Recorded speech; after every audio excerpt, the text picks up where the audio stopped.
Assalamualaikum warahmatullahi wabarakatuh. Perkenalkan, nama saya Hafiz Alhaq, mahasiswa Fakultas Hukum Universitas Syahwala dengan NPM 1903-10-10-10-381. Di sini saya akan membahas sedikit terkait pemeriksaan acara dalam PTUN. Namun sebelum masuk ke pokok pembahasan, mari kita rekap sedikit materi yang sudah kita pelajari bersama berkaitan dengan PTUN. Sebelumnya kita sudah mempelajari bersama apa pengertian dari PTUN, lalu apa yang menjadi objek sengketanya. Menurut pasal 1 angka 9 Undang-Undang PTUN, pengertian dari PTUN ialah suatu penetapan tertulis yang dikeluarkan oleh badan atau pejabat tata usaha negara yang berisi tindakan hukum tata usaha negara yang berdasarkan peraturan perundang-undangan yang berlaku, bersifat konkret, individual, dan final, yang menimbulkan akibat hukum bagi seseorang atau badan hukum. Dan kita simpulkan dari pasal tersebut yang menjadi objek sengketa adalah suatu penetapan tertulis yang menimbulkan suatu akibat hukum karena tindakan yang dilakukan oleh pemerintah dan memberikan kerugian atau potensi kerugian terhadap pihak masyarakat. Nah, masuk ke pokok pembahasan. Pemeriksaan dalam acara TUN terbagi menjadi 3, yaitu pemeriksaan dengan acara biasa, pemeriksaan dengan acara cepat, dan pemeriksaan dengan acara singkat. Pemeriksaan dengan acara biasa, yaitu pemeriksaan dengan acara biasa diawali dengan pemeriksaan persiapan. Pengadilan memeriksa dan memutus sengketa dengan 3 orang hakim. Dalam acara biasa, tahapan penanganan sengketa adalah yang pertama, prosedur dismisal. Yang dimaksud sini ialah pemeriksaan administratif untuk menetapkan apakah suatu gugatan dapat diterima atau tidak dapat diterima.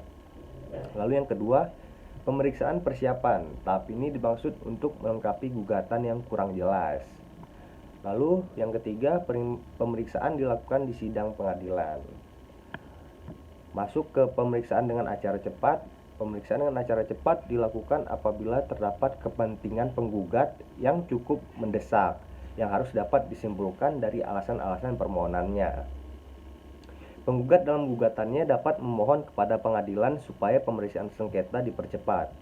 Pemeriksaan dengan acara cepat dilakukan dengan hakim tunggal. Ketua pengadilan dalam jangka waktu 14 hari setelah diterimanya permohonan pemeriksaan acara cepat mengeluarkan penetapan tentang dikabulkan atau tidak dikabulkannya permohonan tersebut. Terhadap penetapan tersebut tidak dapat digunakan upaya hukum. Dalam hal permohonan pemeriksaan dengan acara cepat dikabulkan, Ketua pengadilan dalam jangka waktu 7 hari setelah dikeluarkannya penetapan menentukan hari, tempat, dan waktu sidang tanpa melalui prosedur pemeriksaan persiapan. Tenggang waktu untuk jawaban dan pembuktian bagi kedua belah pihak masing-masing ditentukan tidak lebih dari 14 hari. Lalu yang ketiga, masuk kepada pemeriksaan dengan acara singkat. Pemeriksaan dengan acara singkat dilakukan terhadap perlawanan. Perlawanan tersebut diajukan terhadap penetapan dari prosedur dismisal dari tenggang waktu 14 hari setelah penetapan diucapkan. Pemeriksaan singkat dilakukan karena adanya perlawanan penggugat tentang gugatannya yang tidak diterima atau tidak berdasar. Dalam hal perlawanan tersebut dibenarkan oleh pengadilan, maka penetapan tersebut gugur demi hukum, dan pokok gugatan akan diperiksa, diputus, dan diselesaikan menurut acara biasa. Terhadap putusan mengenai perlawanan itu tidak dapat digunakan upaya hukum.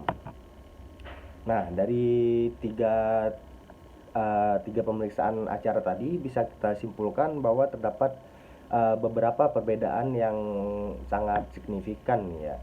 Dari yang pertama, acara biasa. Pada acara biasa ini diawali dengan pemeriksaan persiapan dengan majelis hakim yaitu 3 orang. Lalu yang keduanya ada tahapan penanganan sengketa yaitu prosedur dismisal, pemeriksaan persiapan, dan pemeriksaan dilakukan di sidang pengadilan. Lalu yang ketiga yaitu bentuknya adalah putusan atau vonis. Lalu jika kita lihat pada acara cepat, perbedaannya ialah dilakukan karena kepentingan mendesak dengan hakim yang tunggal. Bila tadi kita lihat ya pada acara biasa itu hakimnya 3 orang, pada acara cepat yaitu hakimnya tunggal. Nah, yang kedua yaitu dalam hal permohonan dikabulkan, pemeriksaan acara cepat dilakukan tanpa melalui prosedur pemeriksaan persiapan. Lalu yang ketiga, sama seperti pemeriksaan acara biasa, bentuknya bersifat putusan atau vonis. Nah, jika kita melihat pada acara singkat, perbedaannya bisa dilihat dari yang pertama yaitu dilakukan terhadap perlawanan. Lalu yang kedua, penundaan pelaksanaan tuntun tidak untuk menyelesaikan pokok sengketa.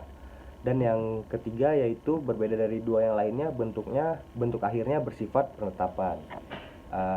Mungkin itu sedikit pembahasan saya terkait pemeriksaan acara dalam PTUN. Bila ada salah kata mohon maaf. Sekian, terima kasih.